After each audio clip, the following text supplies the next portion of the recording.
Kundibai, my people, and welcome to this channel where we give now bunge updates on waiting the happen for Biafran territory as the ground on the hot for Sumowo this afternoon. As Musa and in cabinet don't assemble men to come Biafraland. This was an instruction from Prime Minister to all Biafrans and the zoo citizens. Nigeria government is a terrorist government. And what the Biafra Defense Forces are doing now is to target where these enforcements of disappearance of Biafra people are taking place, and we're going to neutralize them. The next target is to make sure we know exactly where they have their weapons. Their armory will destroy everything. You can't, not in Biafra land. If you have your armory under Nigeria, take it in Kaduna, put it there. Go to Lagos, go to Abuja. When you want to attack us in Biafra land, you bring it. But you see, in Biafra land, your armory can never stay. If it doesn't happen today, it will happen tomorrow. So when we are saying it, we will tell you, first of all, before it happens. Our target is to make sure we neutralize every armory of Nigeria within Biafra territory, because that's where the terrorism, power to commit terrorism, out of terrorism against Biafra people are happening. We have been warning about Obinze, because there they have freezer where the body parts of Biafrans are being kept. One day, they will wake up and Obinze is gone. I swear to God.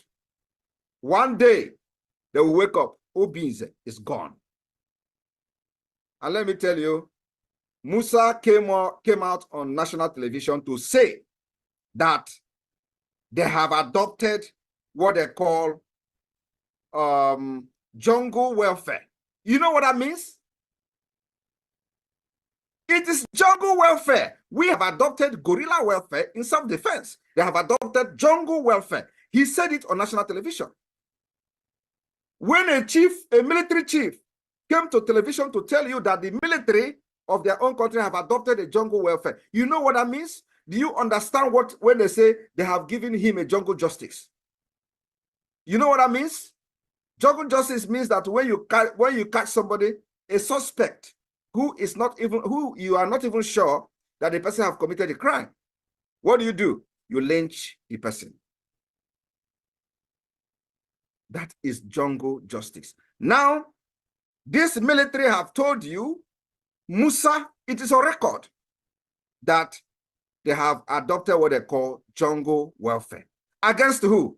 Against Biafra people. And you are expecting Biafra carrying guns to allow them to succeed with their jungle justice? Never. Whoever get each other first, you succeed. So if they get us first, they are lucky. But when we get them first, and this is going to continue happening until they realize that they can never defeat Biafra with guns and bullets. Never. I told them, if you think that all this shooting gun in Biafra land, blocking road and making checkpoint, instilling fear and asking people to hands up while they are going on their daily, activities will bring us down, believe me, you are joking. The harder you come on us, the harder we go.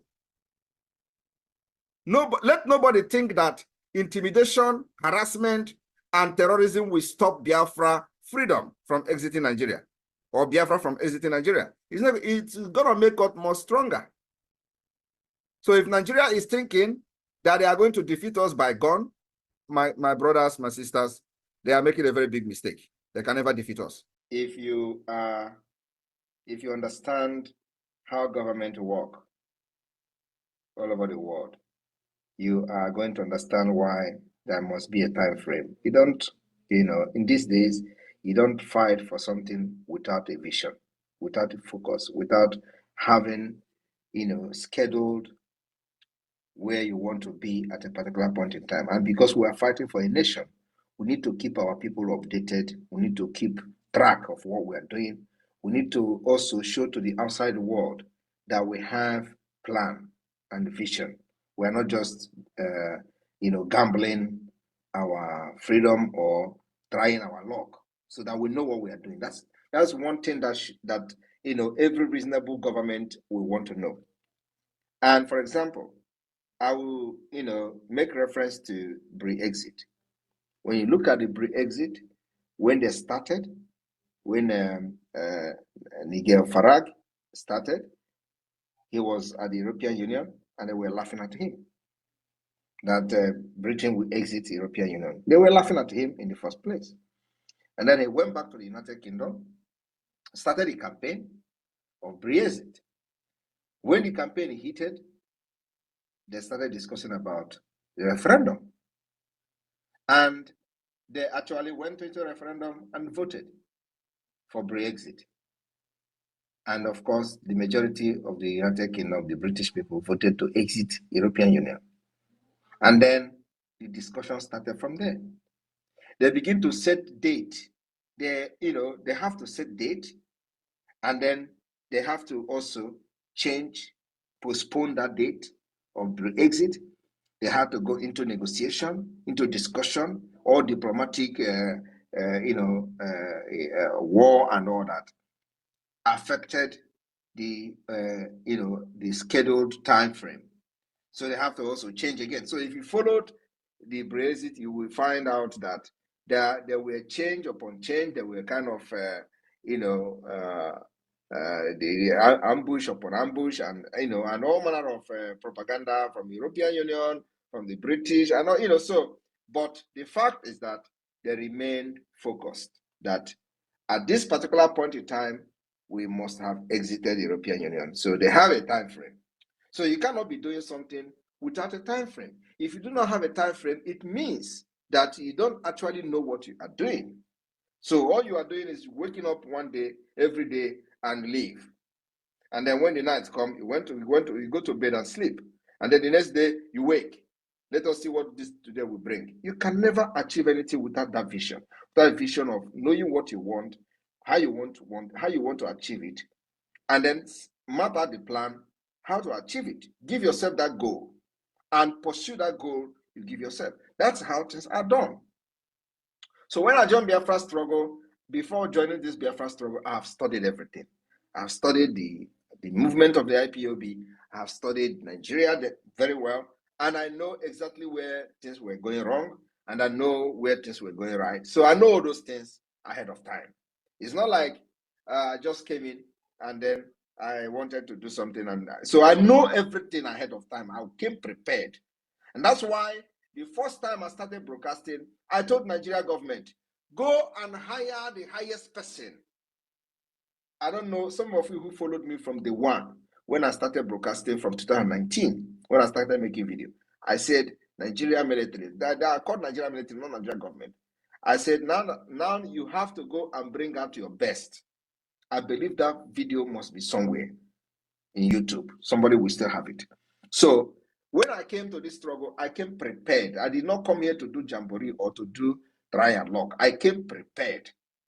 And when I was discussing with Uche Mefo, then it is not something I want to go into.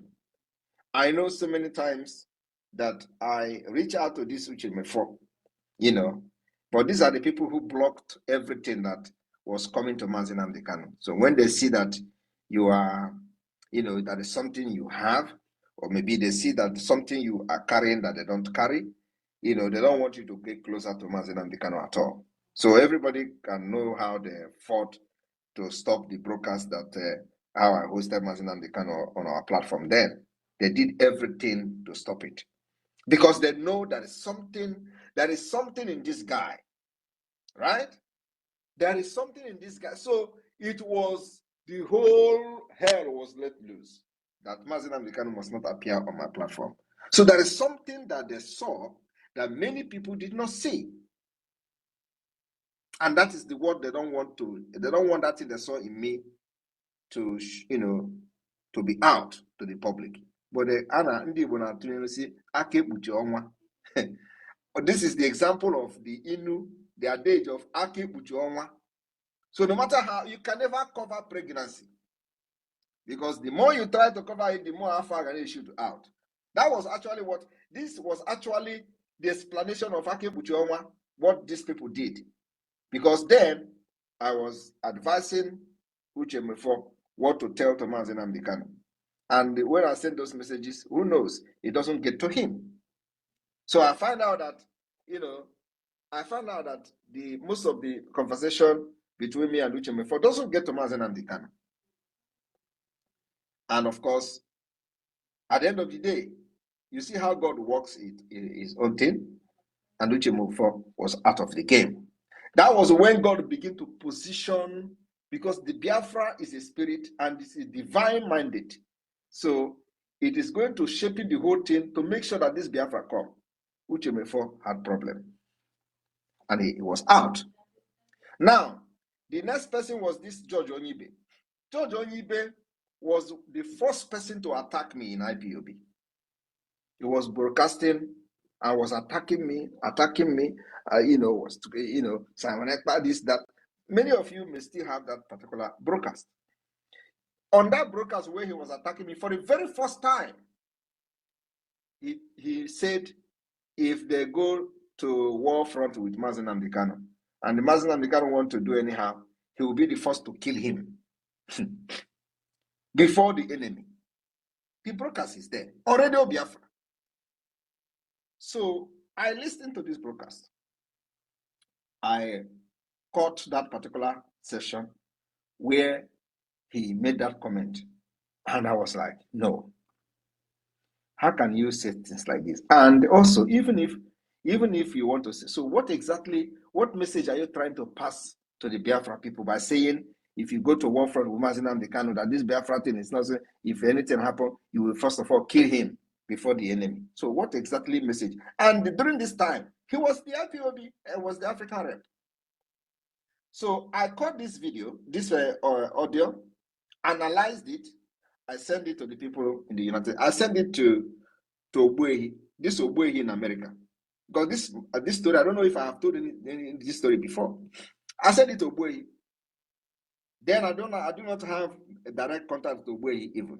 So I sent it to somebody who is very close to Ogbuehi and asked the person to forward this video to Ogbuehi, this audio to Ogbuehi, and asked the person that Ogbuehi should forward it to Mazen Nnamdi Kanu, that this guy is a betrayer. And Onyedu should know very closely that is not real. Whether this audio get to Onyedu, I don't know. But at the end of the day, he was also expelled. You see how God was positioning the whole thing. All those bad eggs will be removed. The people I have used trying to contact Mazen Nnamdi Kanu and to send some advice. But I believe that maybe that particular audio get to him and he began to watch George Onyibe and how he started misbehaving. At the end of the day, he was removed. And they told me that Onyibe had been sacked. I was like, okay. So a lot started happening until I get in contact with Mazen Nnamdi Kanu. And that was how this whole brouhaha started. And the day that Mazen Nnamdi Kanu was supposed to broadcast, was supposed to come to our platform, he was on the phone. Everybody was calling him. Don't go. Don't go. He did not take out. The guy was fighting IPOB in Finland. If you know what he did in Finland, the phone was calling from hey, until the dying minute. Then everybody heard how they were confessing on their radio that they tell Onyedu not to go, and at the end of the day, Onyedu went. So God positioned this whole thing to happen. And like I said, when I came to Biafra struggle, I came prepared. And that was the reason why I know that it is not going to take more than 5 years to declare Biafra. And today is not because of that 5 years. So I want to declare the restoration of Biafra just to meet 5 years. No, you yourself have just said that within this short period, we have been able to fix everything. That is exactly how proactive, any genuine person must be. You have to put everything in place.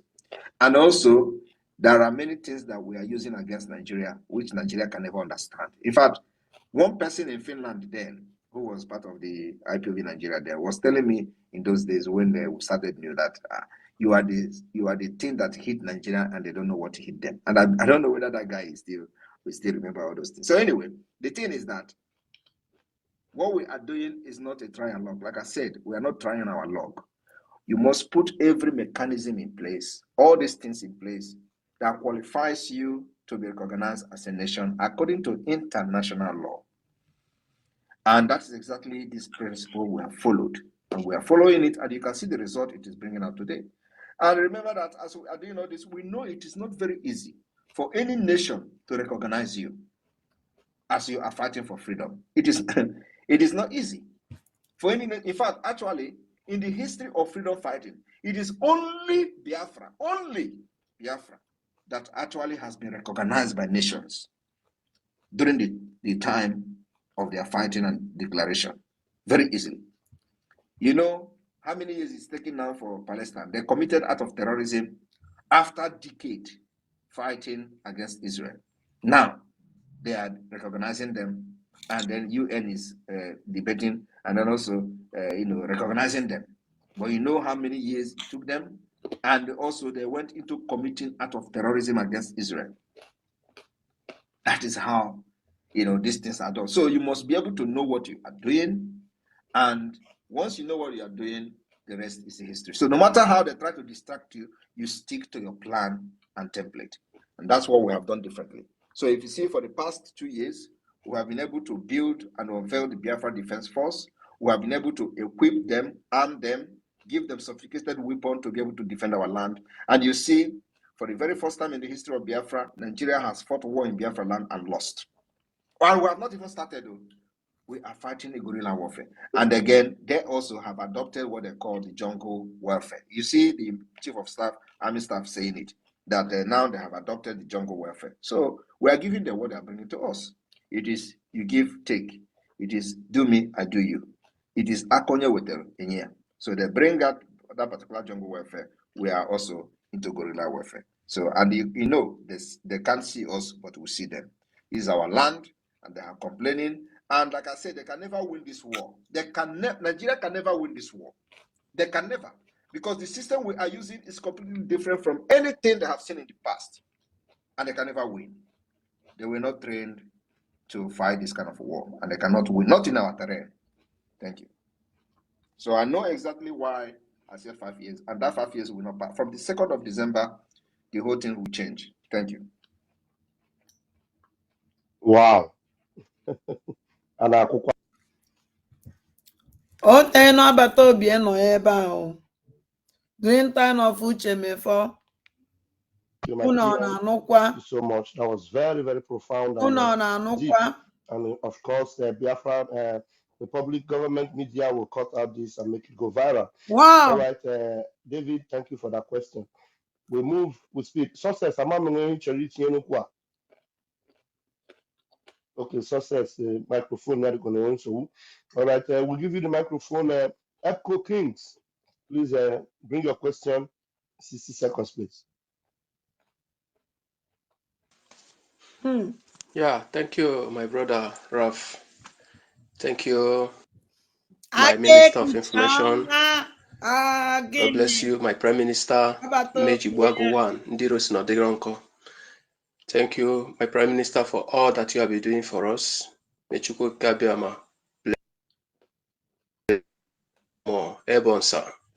So there is something that is bothering me. There is an information that I got from Imo State, Owerri precisely, because I don't like maybe seeing this zoo military being happy or being living a kind of a flamboyant life in our land. There's something somebody told me day before yesterday or yesterday, that the zoo military army in Obrinze, that they collected land belonging to a particular village, claiming that they want to make use of the land, maybe to add it with the one they have.